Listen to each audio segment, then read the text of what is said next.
Wrestling has exceeded all expectations since its debut in 2019. Financially, it has also seen major growth in 4 years. In part 2 of their discussion, Ozzy and Tony Khan break down the multiple ways AEW have increased profits, including breaking down the forbidden door.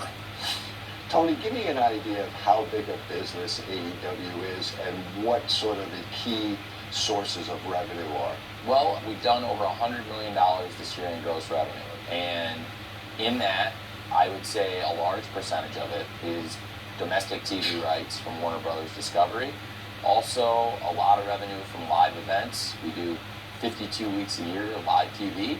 And our pay-per-view streaming business, now we've got really great growth in pay-per-views. We've expanded the calendar. Last year was the first time we've done the Forbidden Door event. We're adding more big events. So the pay-per-view business is a big part of it, but I think the biggest piece so far has been domestic TV revenue, which is something we believe we can grow even more in the future in future rights fees. Okay, I know you can't comment on exact numbers, but it's been reported that the deal was 4 years, $175 million. In percentage terms, that deal is coming up soon. How much bigger do you think that deal could get? I definitely think we have a great opportunity to grow our rights fees. It's hard to say, but I believe there's a great appetite for live events, pro sports, and right now wrestling is doing very well through the growth of two companies, and we're one of them with AEW. So certainly it's an exciting time in the pro wrestling business, and especially for the two big promotions, of which we are one at AEW. The partnerships with other promotions seems to be something that's a strength of AEW. I know there's one in Japan. I don't know if there are others on the horizon. But what's sort of your blueprint there for how you try to expand and grow the AEW brand? Well, it's an interesting thing. I believe AEW and New Japan, you have the second and third largest wrestling promotions in the world that have effectively partnered together to take market share and fight the industry leader. And together, we've really built something special. I really admire the people at New Japan Pro Wrestling because they're the ones who kept this fight going for years. It would have been very hard to step into this space without having established pro wrestlers who were ready to come over and take it to the next level in America. And New Japan had built a great brand and a great crew. And at first, it was not a positive relationship I had with them. It was frankly an adversarial relationship. They saw me as somebody infringing on their territory and trying to launch a promotion at their expense. And it was only over time that I built a strong relationship with them and we became great partners.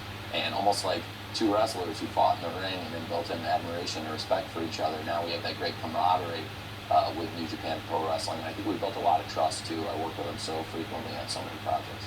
Yeah, I mean, it seems to me that streaming, as the distribution of content on streaming continues to increase, that would seem to be an advantage to expanding AEW outside of North America. Absolutely. There's a lot of opportunities there. AEW primarily in America right now on linear TV through TBS and TNT, in Canada with TSN, and in England with ITV, but we have great streaming subscription service overseas with AEW Plus on Fight TV. Also a great partnership with DAZN to distribute the show all over the world. So it's exciting times for AEW and certainly a lot of great potential streaming partnerships out there. You've been growing so fast, it seems, and expanding outside of North America as well. How do you maintain a roster of wrestlers to be able to go to all these different places and hold all these events?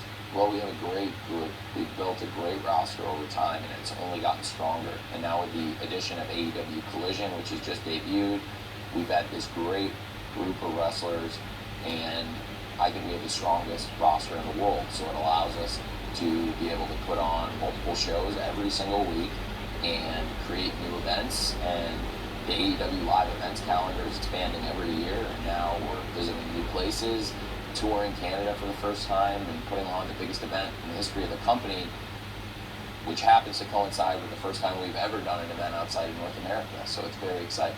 You know, you mentioned Canada, Japan, of course, now the UK, Mexico.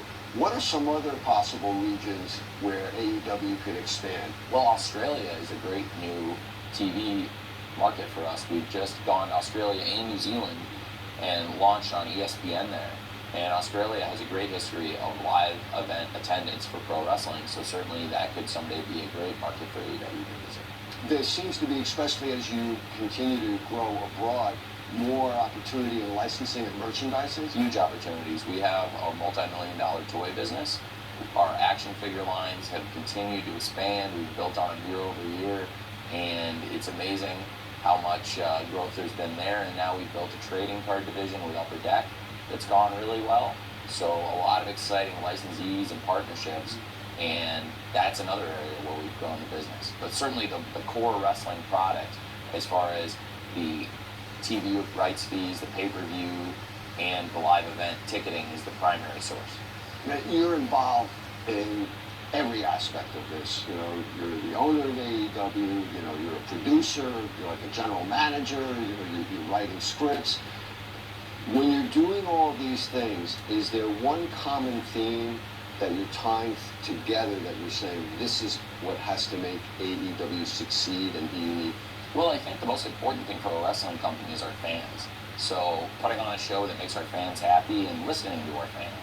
And I think we've had a lot of success where other wrestling companies have gone by the wayside because we have a great connection with our fans and we build credibility, which is the most important thing a wrestling company can have with its fans, is that credibility. Yeah, you seem to have a nice back and forth on social media with AEW fans. Have they ever brought suggestions to you in this give and take that you've said, you know what, this sounds pretty good? Yeah, absolutely. I think fans have great ideas all the time. I am a wrestling fan, and certainly I know firsthand wrestling fans have great ideas and great thoughts and insights. So it's great having that kind of connection with our fans and being able to bring them the kind of matches they want to see and the shows they want to see, and taking their feedback into account as we plan our event. Where do you see pro wrestling going in the future? You know, is it going to change? Is it going to adopt, especially as you go overseas? I think the business is always changing and evolving. Certainly pro wrestling today is very different than it was 5 years ago, which was very different than it was 20 years before that. So I believe, just like all content-driven businesses, that pro wrestling is entering a period where streaming is becoming a bigger and bigger component.